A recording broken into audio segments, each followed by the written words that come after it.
Hi lovely people, welcome back to my channel. My name is Layla and on this channel I talk about my life in Korea and also personal development.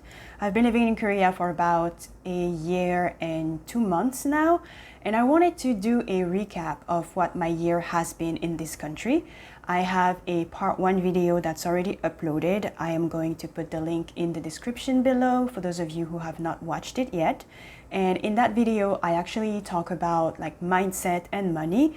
Today, we are going to talk about my dating experience in Korea and what this has been for me. So if you're curious, keep on watching. So as I mentioned previously, I arrived in Korea in August 2020. I started dating spring 2021, almost 6 months later.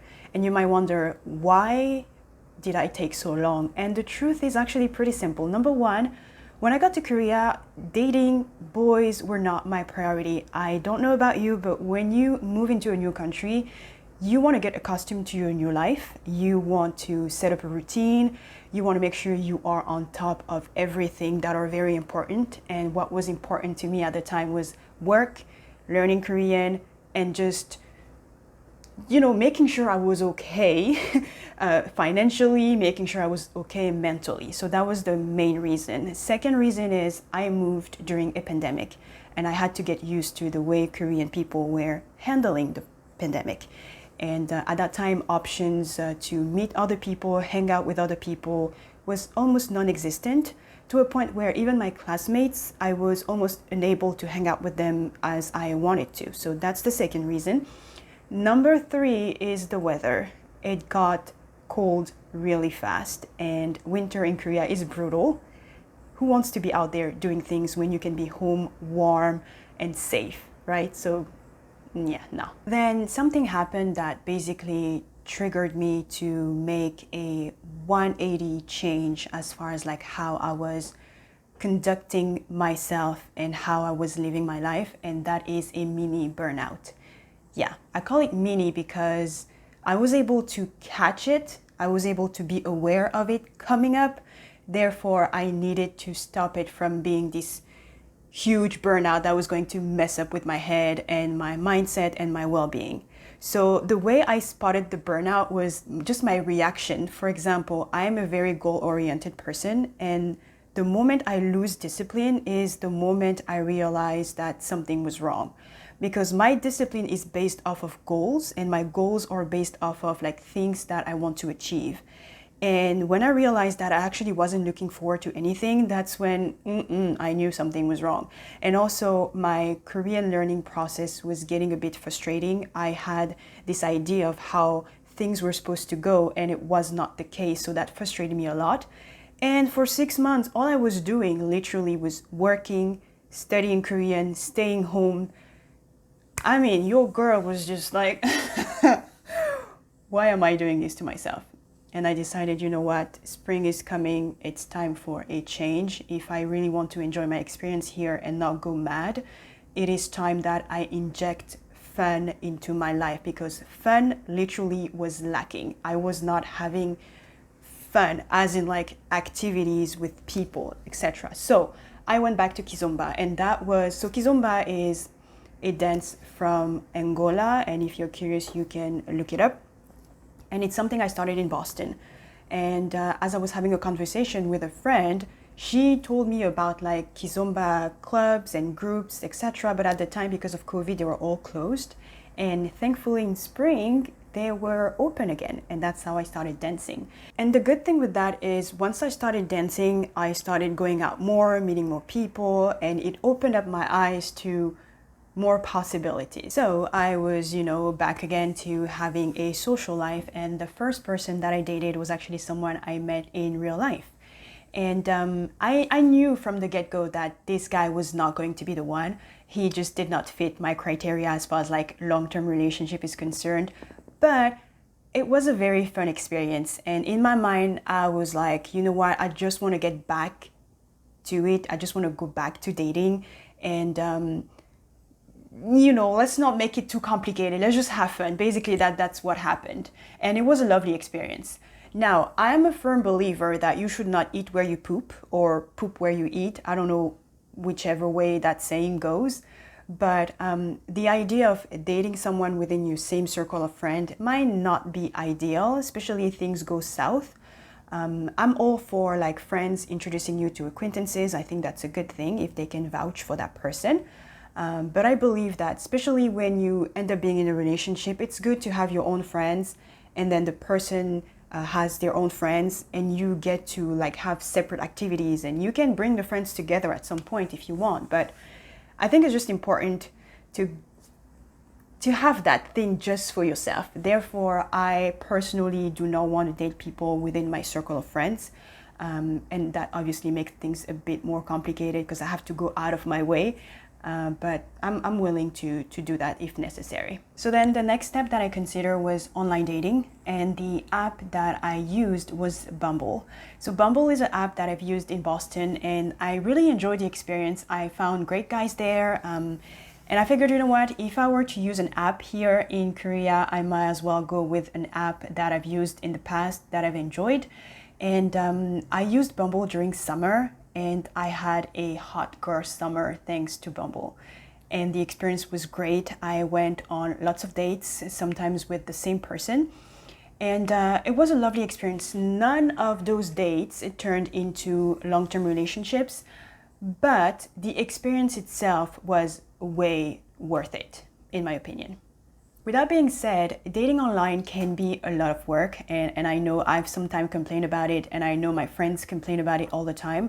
You know, the idea of matching with someone and doing all those small talks and all those little boring things, and then getting to the date and getting to know the person, etc. I'm a believer that everything that you care about should require some sort of effort, right? We put a lot of time and effort in our studies. We put a lot of time and effort in our work, but for some reason, we don't want to put that time and effort in our dating lives. Like, why? Your dating life is important. You're trying to find a partner. You're trying to find someone to spend the rest of your life with. Why wouldn't you want to invest your time and work for it? That just kind of blows my mind. So the attitude that I go for personally is that this is supposed to take work. This is a process. It's not like I'm not going to sit in my room and then the guy's going to fall out of the sky. That's not how it works. I am a process-driven person. I like to create systems to make things work for me faster and efficiently. So obviously I developed what I would say a Bumble way. So I had my own way to scrutinize profiles. I had my own way to like have conversation with the guy in a way that it would prompt him to ask me out on a date. I did not leave things to chance. Therefore, I was able to, meet great people and go on dates. And to me, dating is actually fun. I enjoy it.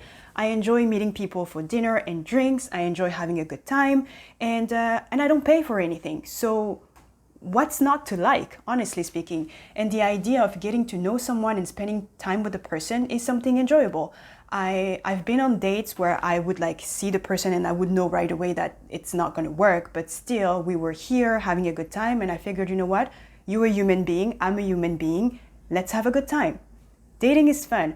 And once you have that mindset, you would attract people that are, going to treat you good. To be honest with you, I have not had any bad experience with all my Bumble dates.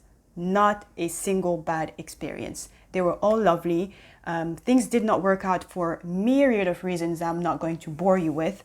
But that doesn't negate the fact that the process is fun or was fun. These days, I'm not fully active anymore. I have other things to take care of. I'm still dating. And also, here's the thing. You need to date multiple people, okay?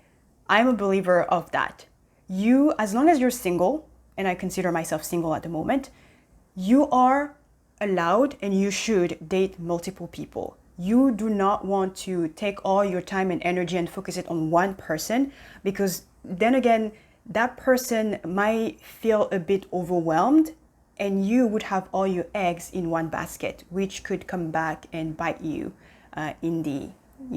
So be careful. I would say date multiple people. Don't sleep with them. I mean, you could. I mean, whatever, it's your body, you do whatever you want. But you know, date multiple people, get to know multiple people, and as you go on one date, two dates, you would soon realize whether or not that person is a good fit for you. And that way you get to just weed out people, add people to the team, and then remove people from the team, and go that way, and eventually you'll find someone. That's how I that's my process. And yeah, it's fun. Dating is fun. I have a group of like high school best friends, and they're all married or in serious relationship with children. I'm actually the only one who's single, no children, no man. So as I'm like dating, they are basically living vicariously through me, and they want to know everything that's happening. And one of the questions that they've asked me the most was, how are Korean men, or the experience of dating Korean men, different from what I am used to? So let's talk about that. Let's talk about the kind of guy that I have dated here in Korea.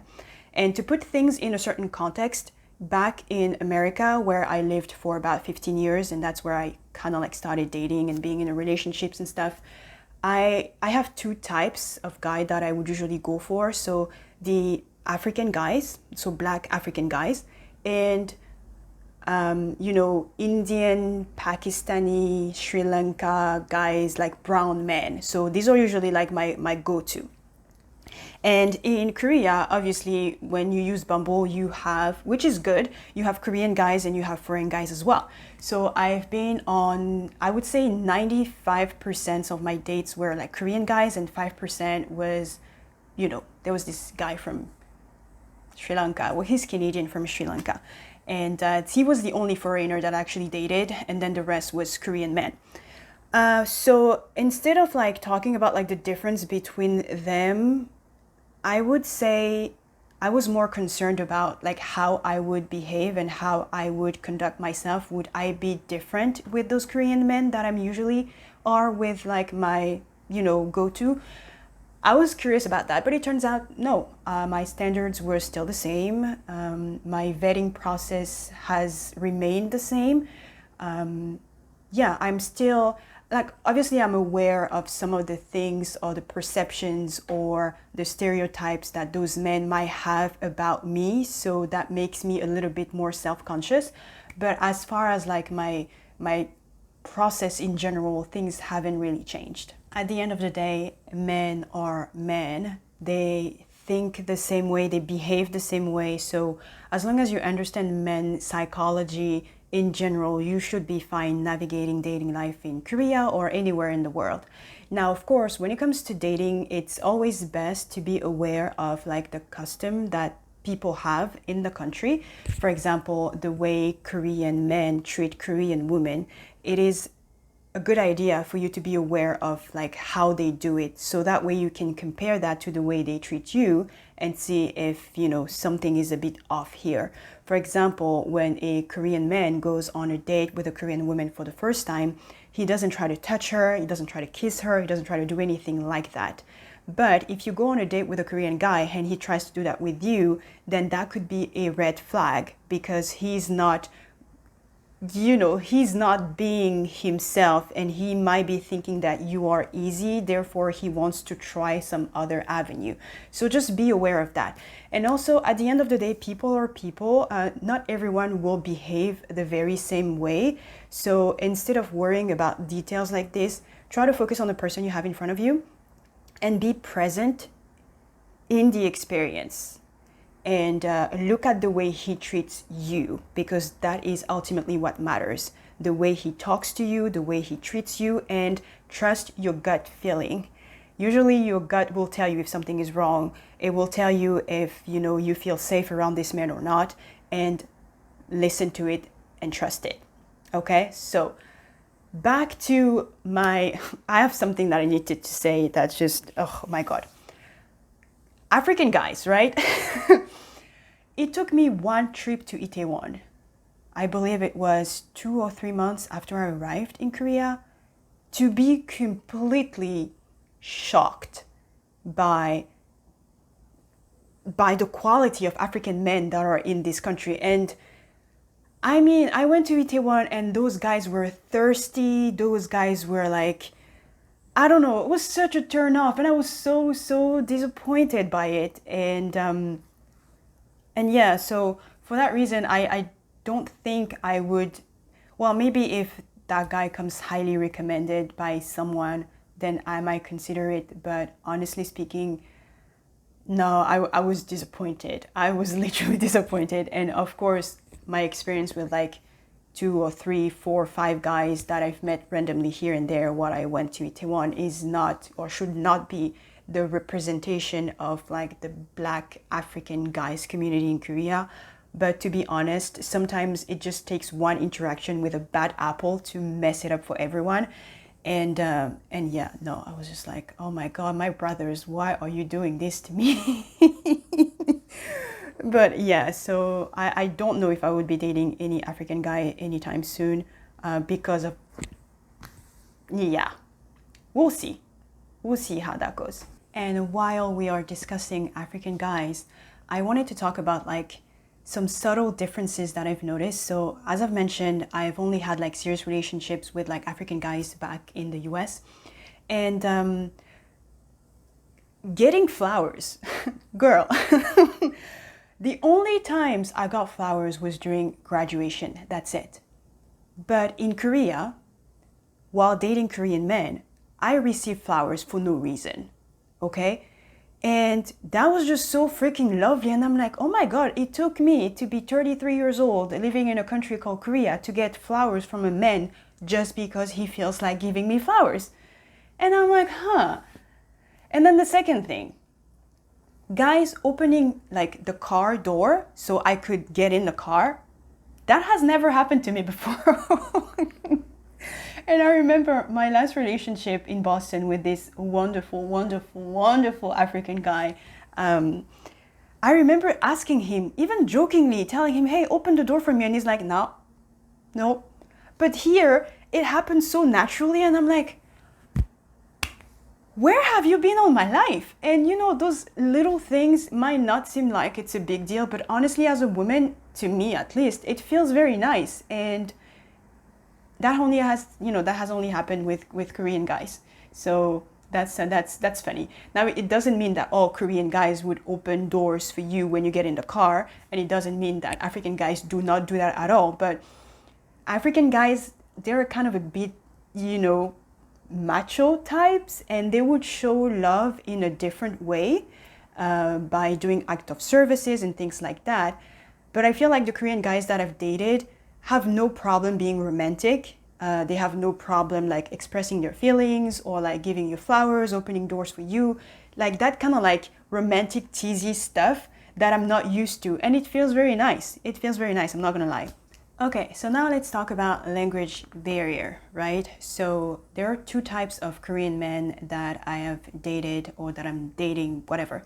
So number one, you would have the guy who speaks English very well because he has studied in America or he has lived abroad, and the English is actually fluent. You have the guy who can speak English, but it's not fluent, but it's good enough to have, basic conversation. And that person usually has learned English in Korea. And you can tell just by texting the person, you can tell if the person's English is fluent English or if it's not. So I can usually tell based off of that. And then the third type that I've dated are guys who do not speak English at all. That has happened to me twice. And like literally just the basic stuff. If you want to have a conversation with them, you have to use Korean. And my Korean at the moment is good enough to have like casual, simple conversation, etc.